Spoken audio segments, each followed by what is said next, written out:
સુરતના પાંડેસરા પોલીસ મથકની હદમાં જ્વેલર્સની દુકાનમાં થયેલી લાખોની ચોરી મામલે ક્રાઇમ બ્રાન્ચે યુપી બસ્તી જિલ્લામાંથી મુખ્ય આરોપીને ઝડપી પાડ્યો તો અગાઉ પાંડેસરા પોલીસની સતર્ક કામગીરીને લઈ મુદ્દામાલ યુપીથી મળી આવ્યો હતો। સુરતના પાંડેસરા વિસ્તારમાં ગત 27 જૂનના રોજ કૃષ્ણા જ્વેલર્સ દુકાનના છતના પતરા કાપીને ચોરોએ દુકાનમાં પ્રવેશ કર્યો હતો અને શોકેસ અને કાઉન્ટરમાંથી ચાંદીના દાગીના તેમજ રોકડ મળી 7,62,500ની ચોરી કરી ફરાર થયા। ચોરી બાદ આરોપીઓએ બસ મારફતે ઉત્તર પ્રદેશ તરફ ભાગી રહ્યા હતા। પોલીસે સતર્કતા દાખવતા બસ રોકવાનો પ્રયાસ કર્યો પરંતુ બંને આરોપીઓ બસમાંથી કૂદી ફરાર થઈ ગયા। જોકે ચોરીનો મુદ્દામાલ પોલીસે કબજે કર્યો હતો। ત્યારબાદ સુરત ક્રાઇમ બ્રાન્ચે હ્યુમન ઇન્ટેલિજન્સના આધારે ઉત્તર પ્રદેશના બસ્તી જિલ્લામાં દરોડા પાડી મુખ્ય આરોપી રજીત રામ ઉર્ફે મોન્ટુની ઝડપી પાડી સુરત લાવી તેનો કબજો પાંડેસરા પોલીસને સોંપવાની તજવીજ હાથ ધરી હતી।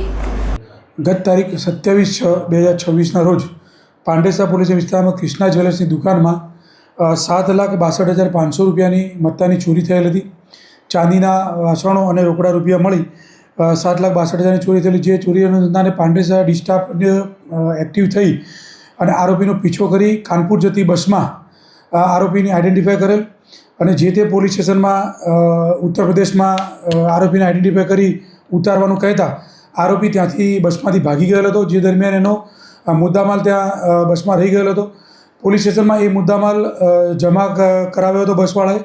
ત્યારબાદ આરોપી ભાગી ગયેલો હતો પરંતુ ક્રાઇમ બ્રાન્ચને એ આરોપીની બસ્તીમાં રહે છે એવી બાતમી મળતા ઉત્તર પ્રદેશ જઈ ક્રાઇમ બ્રાન્ચની ટીમે રજીત રામ મોન્ટુ ઉર્ફે ગણેશ રાવત નાઓને પકડી પાડી અને આજરોજ ક્રાઇમ બ્રાન્ચ લાવી અને આગળની તપાસ માટે પાંડેસરા પોલીસ સ્ટેશને સુપ્રત કરવામાં આવેલ છે।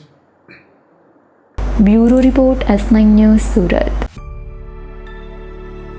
અમારી તમામ માહિતીથી અપડેટ રહેવા માટે જોડાયેલા રહો S9 ન્યૂઝ સાથે।